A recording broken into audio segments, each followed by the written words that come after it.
நான் தான் hi friends, மகா டெய்லர் அண்ட் ஆல்ரவுண்டர். இன்னைக்கு என்னோட ஹஸ்பண்டோட பர்த்டே செலிப்ரேஷன் விளாக் தான் பார்க்க போகிறோம். இந்த பர்த்டேக்கு நான் என்னோட ஹஸ்பண்டுக்கு என்னெல்லாம் வாங்கி கொடுத்தேன் அப்படின்றத இந்த வீடியோவில் பார்க்க போகிறீங்க. வீடியோக்குள்ளே போகிறதுக்கு முன்னாடி மறக்காமல் என்னோட சேனலை சப்ஸ்கிரைப் பண்ணிக்கோங்க. வாங்க நம்ம வீடியோக்குள்ளே போவோம்.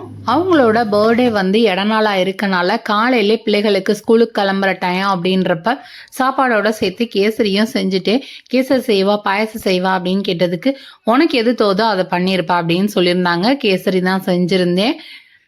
கேசரி செஞ்சு முடிக்கையில் வீடியோ அந்த சாப்பாடு இதுகெல்லாம் எடுத்துருப்பான் என் பிள்ளை அப்படின்னு பார்த்தா எதுவுமே எடுக்கலை. இதை மட்டும் எடுத்துகிட்டு போயிட்டாப்புல. அவங்க ஸ்கூலுக்கு வரணும்னா பிறகு என்னோட ஹஸ்பண்டும் வேலைக்கு கிளம்பிட்டாங்க. அவங்களுக்கு இந்த ஷர்ட் நான் ஆன்லைனில் மீஷோவில் ஆர்டர் போட்டு தான் வாங்கினேன். இது ஆர்டர் போட்டப்போ அவங்களுக்கு தெரியாமல் ஆர்டர் போட்டு வாங்கி கொடுக்கணும் அப்படின்னு நினச்சேன். கரெக்டாக நாங்கள் சங்கரன் கோயிலுக்கு போயிருந்த அன்னைக்கு இந்த சட்டை வந்துச்சு. அதனால அவங்களுக்கு தெரிஞ்சிருச்சு. சரி, அப்படினாலும் அவங்களுக்கு பத்துதோ பத்தலையோன்னு நினச்சேன். ரொம்ப கரெக்டாக இருந்துச்சு. நல்லா இருக்கா? ஆன்லைன் எடுத்தா வையவீங்கல்ல, வேண்டான்னுவீங்கல்ல. கரெக்டாக தான் இருக்கு. ரேட்டும் நான் 10 ட்ரெஸ் எடுத்து கொடுப்போன்னு நினச்சேன். 8 இருக்கு. காசு வரையெல்லாம் எடுத்தாரு 8. பழைய சட்டையெல்லாம் தயவு செய்து கழிச்சிருங்க. கிழிஞ்சு போனது ஃபேடானதெல்லாம் வச்சுக்கிட்டே இருக்கீங்க.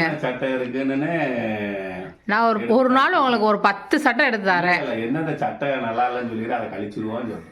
10 சட்டை எடுத்தாரு. எனக்கு தயவு செய்து கழிச்சிருங்க.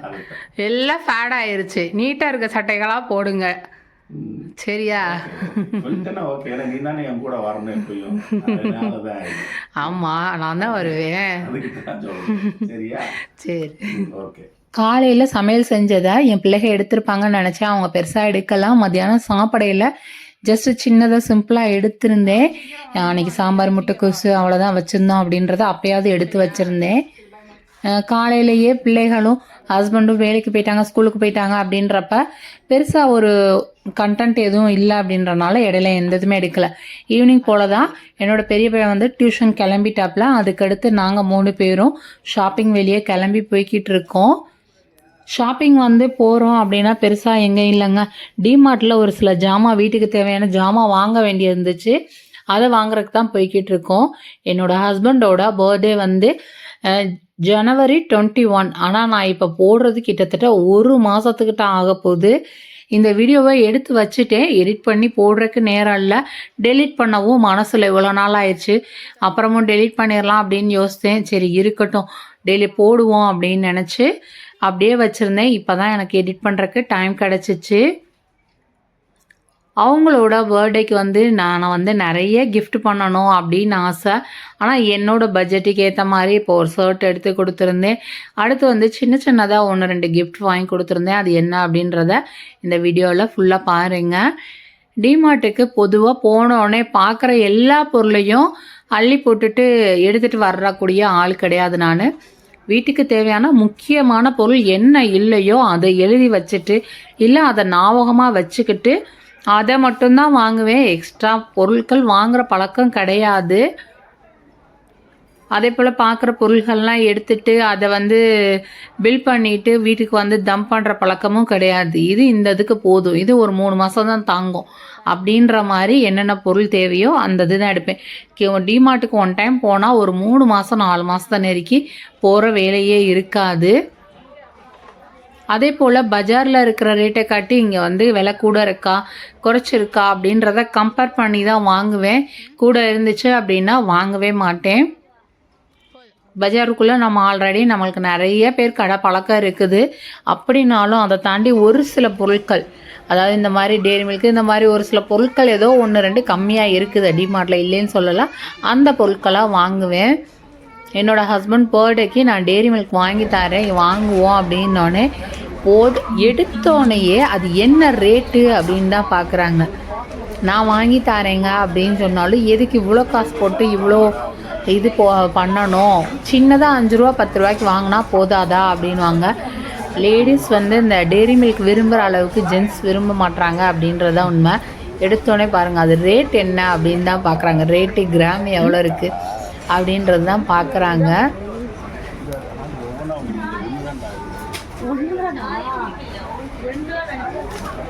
டிமார்ட்டுக்கு பொதுவாக இப்போ ஷாப்பிங் போனால் பிள்ளைகள்லாம் வந்தால் திரும்பவும் வரையில அந்த பொருட்கள்லாம் வச்சு கொண்டு வர்றது கஷ்டம். ஜஸ்ஸையுமே வந்து வீட்டில் இரு அப்படின்னு சொன்னால் வீட்டில் பொழுது போகலை, நானும் வருவேன் அப்படின்னு சொல்லி வந்துட்டான். மெயினாக அவன் வர்றதுக்கான காரணம் அங்கே இருக்கிற சாப்பிட்றதுக்கு என்னென்ன பொருள் கிடைக்கும் அப்படின்றது தான். அதே போல் இந்த சீஸ் பாப்கார்ன் டிமார்ட்டில் ரொம்ப பெஸ்ட்டுங்க. 35 ரூபாய்க்கு ஃபேமிலி பேக் அப்படின்னு கொடுக்குறாங்க. டேஸ்ட்டும் நல்லா இருக்கனால மிஸ் பண்ணாமல் போகிற டைம்லாம் அங்கே ஒன்று வாங்கிடுறது. வீட்டுக்கு வந்துட்டு நாங்கள் எல்லோரும் சேர்ந்து வெளியே ஏதாவது ஹோட்டல் போகலாம் அப்படின்னு நினச்சது. டிமார்ட்டில் ஷாப்பிங் பண்ணிவிட்டு வர்றதுக்கே நைட்டு வந்து 9:30 ஆயிடுச்சு. இதுக்கடுத்து போவோமா வேண்டாமா அப்படின்னு பல யோசனை. அப்புறம் இந்த ஆர்ஆர் பிரியாணி வந்து வாங்கினதே கிடையாது அப்படின்னு நினச்சி ஒன் டைம் வாங்கி பார்ப்போம் அப்படின்னு சொல்லி போய் வாங்கினோம். அங்கே சாப்பிட்றத காட்டி பார்சல் வாங்கினா இன்னும் குவான்டிட்டி நிறையா இருக்குது அப்படின்னு சொல்லி என்னோடய சிஸ்டர் எல்லாருமே சொன்னனால நாங்கள் வந்து போய் வாங்கிட்டு தான் வந்தோம். வாங்கிட்டு வந்து பிள்ளைகள் எல்லாருமே சேர்ந்து வீட்டில் சாப்பிட்டுக்குருவோம் அப்படின்னு நினச்சோம். சொன்ன மாதிரி உண்மையிலேயே விலை கம்மியாக இருக்குது. ஆனால் வந்து குவான்டிட்டி சாப்பாடு வந்து ரொம்ப நிறையாவே இருக்குது. ஹோட்டல் போய் சாப்பிட்டா இவ்வளோ இருக்குமா என்னன்னு எனக்கு தெரியலை, ஆனால் நிறையா இருந்துச்சு. ஒரு ஆள் வந்து சாப்பிட்றது அப்படின்றது என்னை பொறுத்த வரைக்கும் முடியாது அப்படின்னு தான் சொல்லுவேன். நல்ல 2 பேர் சாப்பிட்றதுக்கான பிரியாணி அளவாக இருக்குது. டேஸ்ட்டு ரொம்ப சூப்பர் அப்படின்னு சொல்ல மாட்டேன். ஏன்னா மதுரை பிரியாணியை சாப்பிட்டவங்க இந்த மாதிரி சாப்பிட்றது வந்து ஓகே, ஒன் டைம் வந்து டேஸ்ட் பண்ணி பார்க்கலாம் அப்படின்ற மாதிரி இருந்துச்சு. சாப்பாடு வந்து பிடிச்சிருந்துச்சு, சாப்பிட்லாம் ஒன் டைம் அப்படின்னு சொல்லுவேன். மோசம் கிடையாது. இப்போ இவங்க போட்டிருக்க இந்த ட்ரெஸ்ஸு வந்து நான் இன்னொரு ட்ரெஸ் எடுத்து கொடுத்தது. இதுவும் வந்து ஆன்லைனில் தான் ஆர்டர் போட்டிருந்தேன். அன்னைக்கே 2யுமே போடுங்க அப்படின்னு சொல்லி கட்டாயம் போட சொல்லிட்டேன். இல்லை இன்னொரு நாள் என்னைக்காவது போட்டுக்கிருவேமே நல்ல நாளுக்கு அப்படின்னு சொன்னாங்க. இல்லை நான் எடுத்து கொடுத்த ட்ரெஸ்ஸை இன்றைக்கும் நீங்கள் போடணும் அப்படின்னு சொல்லியிருந்தேன். பிரியாணி வாங்கணும், டிமார்ட் போய் ஒரு சில செலவுகள் ஆச்சு அப்படின்னோடனே இவங்க வந்து கேக் வெட்ட வேணாம் அப்படின்னு சொல்லிட்டாங்க.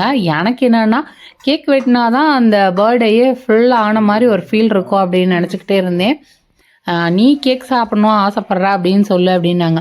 இல்லை கேக் வெட்டியே ஆகணும் அப்படின்னே என்கிட்ட கையில் காசு இல்லைன்னாங்க. வாங்க நான் வாங்கி தரேன் அப்படின்னு சொல்லி நான் கூட்டிகிட்டு போகிறேன். ஆனால் போனது எப்படி அப்படின்னா ஒரு 10:50க்கு மேலே 11 மணியை நெருங்கி போயிடுச்சு. ரொம்ப பஜாருக்குள்ளே, அதாவது கடைகளில் கூட்டமே இல்லை, ரோட்லேயுமே ரொம்ப வெறிச்சோன்னு இருந்துச்சு. இது வந்து அரச மரம் தான், அரச மரம் போகிற வழி தான். அங்கே இருக்க எஃபியில் தான் போய் வாங்க போனோம். கடைகள்லாம் மூடிடுச்சு, பஜாரே வெறிச்சோன்னு இருக்க மாதிரி இருந்துச்சு. அந்த டைமில் தான் போய் கேக் வாங்கினோம். அது வரைக்கும் என்னோடய ஹஸ்பண்ட் வேண்டாம் கையில் காசு இல்லை அப்படின்னாங்க.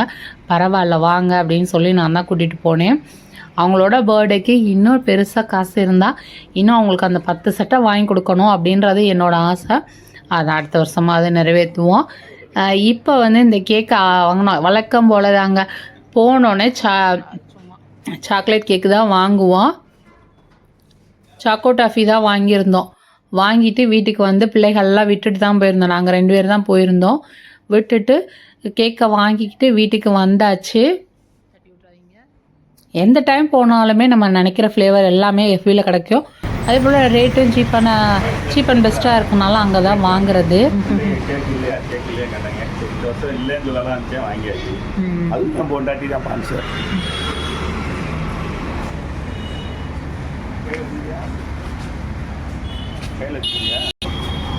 கீழவாசல் எவ்வளோ டிராஃபிக்கான ஏரியா. அங்கே பாருங்கள் எவ்வளோ ஃப்ரீயாக இருக்குது. எல்லா கடைகளும் அடைச்சிருக்கு. ஆனந்தா மெட்டல் எல்லாமே அடைச்சிருக்காங்க. அவ்வளோ லேட் ஆயிடுச்சு. இன்னும் கொஞ்சம் நேரம் ஆயிருந்தால் கடையே மூடியிருப்பாங்க. சொல்லப்போனால் மறுநாள் கணக்காயிருக்கும். அந்த நேரம் தான் கேக் வெட்டணும். எனக்கு தான் ரொம்ப ஆசை அவங்களுக்கு கேக் வாங்கி வெட்டணும் அப்படின்னு. இதுதான் வந்து நான் வாங்கி கொடுத்த 2வது சட்டை.